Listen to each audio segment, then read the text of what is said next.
Hi అండి. మీకు ఈ వీడియో నచ్చినట్లయితే వీడియోని లైక్ చేసి ఛానల్‌ని సబ్స్క్రైబ్ చేయండి. రామ కాలు నొప్పితో బాధపడుతున్నా కూడా, ఆడలేకపోతున్నా కూడా కష్టంగా ప్రాక్టీసింగ్ చేస్తూ ఉంటుంది. అప్పుడే ఆద్య మరింత బాధపడిపోతూ, "ఏంటి రామ చెప్తే వినట్లేదేంటి? సారీ సార్ మీరైనా చెప్పండి" అని ఆద్య చెప్తూ ఉంటుంది. అప్పుడు రామలక్ష్మి, "లేదు ఆద్య, నేను ఆడే తీరాలి. నేను ఆడి ప్రత్యర్థిని ఓడించలేకపోతే సారీ సార్ భార్యగా నాకు విలువేముంటుంది చెప్పు?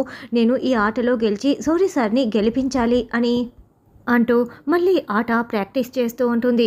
"సూర్య మీరైనా చెప్పండి, అస్సలు వినట్లేదు చూడు ఎలా కష్టపడుతోందో" అని ఆద్య అంటుంది.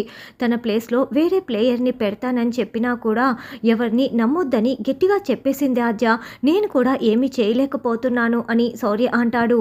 "ఏంటి శౌర్య మీరు కూడా ఇలా చేతులెత్తేస్తే ఎలా" అని ఆద్య బాధపడుతూ ఉంటుంది.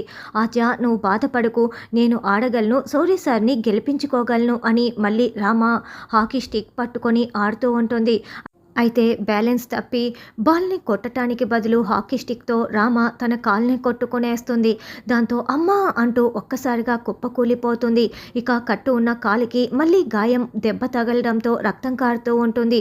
"అయ్యో రామ రామ" అంటూ శౌర్య, ఆద్య ఇద్దరూ చాలా బాధపడుతూ, "ఏంటి చూసుకోవాలి కదా" అని చెప్తూ ఉంటారు.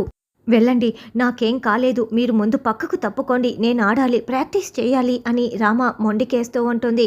అప్పుడు ఆద్య, "నేను వెళ్ళటానికి రాలేదు" అని చెప్పటంతో, "మరి" అని రామలక్ష్మి అంటుంది. "నీ ప్లేస్‌ని భర్తీ చేయటానికే వచ్చాను" అని ఆద్య చెప్పటంతో ఇక రామలక్ష్మి చాలా చాలా సంతోషపడుతూ, "అంటే ఆద్య నా బదులుగా నువ్వు ఆట ఆడతావా? సోరీ సార్‌ని గెలిపిస్తావు కదా? నిజమా ఆద్య, నువ్వు నిజంగా నా ప్లేస్‌ని భర్తీ చేస్తున్నావా" అని సంతోషంగా అడుగుతూ ఉంటుంది.